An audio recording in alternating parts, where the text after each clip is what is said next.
Hello મિત્રો, પાછા અમે રૂપાલ ઉતરી જ ગયા છે. રૂપાલની વરદાઈ માતાની મંદિર આવી ગયા છે. રૂપાલમાં પલ્લી ભરાય છે, લાખો લીટર ઘીનો અભિષેક થાય છે. વિશાળ મંદિર છે.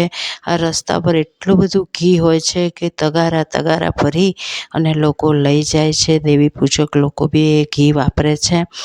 અને અહીંયાનો એક નિયમ છે કે ગમે તેવી છોકરું હોય એક હાથે બી પકડીને પલ્લીના દર્શન કરાવે તો પણ એ કશું જ થતું નથી, કેમ કે આ વર્ષો પુરાણું મંદિર છે.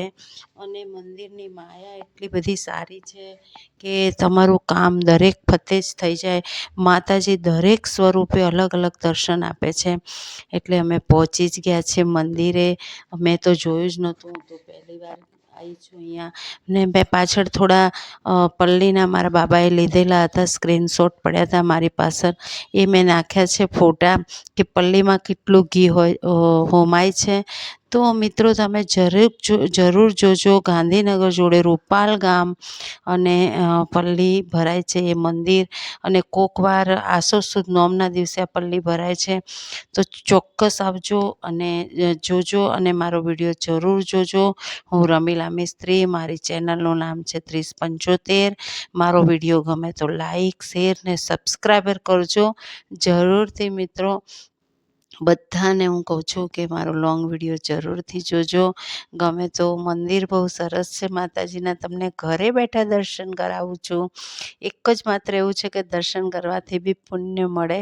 એટલે વરદાઈ માને 5000 વર્ષ પુરાનું મંદિર છે. બહુ પુરાનું મંદિર છે આ. અને એટલું બધું આનું મહત્ત્વ છે કે તમે એકવાર તો રૂપાલની પલ્લી જોજો.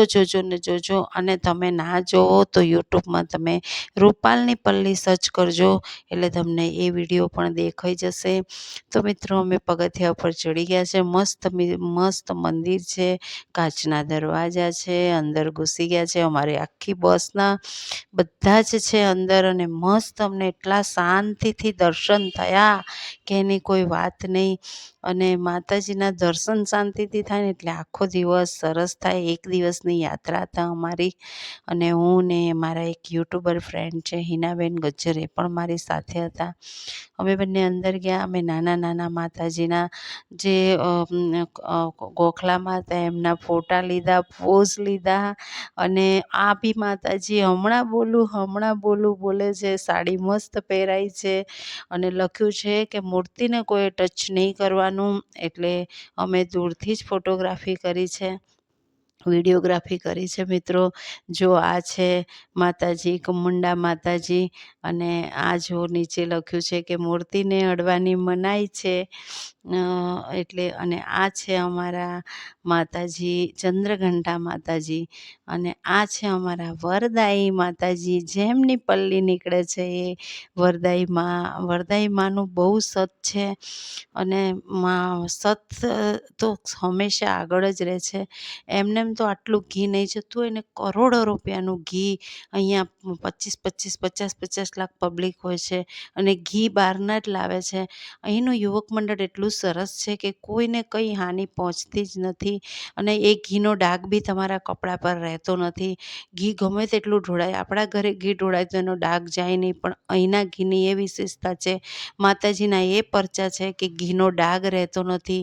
આખા ટ્રક ભરીને ઘીના ડબ્બા પલ્લીમાં હોમાય છે. માતાજીને હવન થાય છે. અને તમે જુઓ તો તમને એમ જ થાય કે અહીંયાથી જવું જ નથી હવે, એટલું સરસ મંદિર છે. તો મેં ને મારા મિત્રએ દર્શન કર્યા. પછી અમે ચાના શોખીન છીએ, યુટ્યુબરો છીએ અમે તો ચાના શોખીન છીએ. એટલે ચાની ચુસ્કી લીધી અને ચા પીધી. અને પછી અમે અહીંયા સાઈડમાં ઊભા રહીને ચાની ચુસ્કી તો મારી જ લેવાની, ચા મળે ત્યાં. ચા પીધી અને પછી અમે પાછા બસમાં બેસવા જવાના છીએ. હવે આગળનો મારો એક લોંગ વિડીયો પાછો જોજો, એટલે હું બતાવીશ કે અમે કયા મહાદેવે જઈએ છીએ અને શું કરીએ છીએ ને મહાદેવનું મહત્ત્વ શું છે. તો મિત્રો મારી ચેનલને લાઈક, શેર ને સબસ્ક્રાઈબર કરજો. અને જે તમે કરશો ને એમાંથી જ જે આવશે એ બી હું કરિયાણાની કીટ વેચું છું. આ પોજ મેં મૂકી દીધા છે પલ્લીવાળા. જો આ રીતે તગારામાં ઘી ભરે છે. ચલો, જય વરદાઈ માં.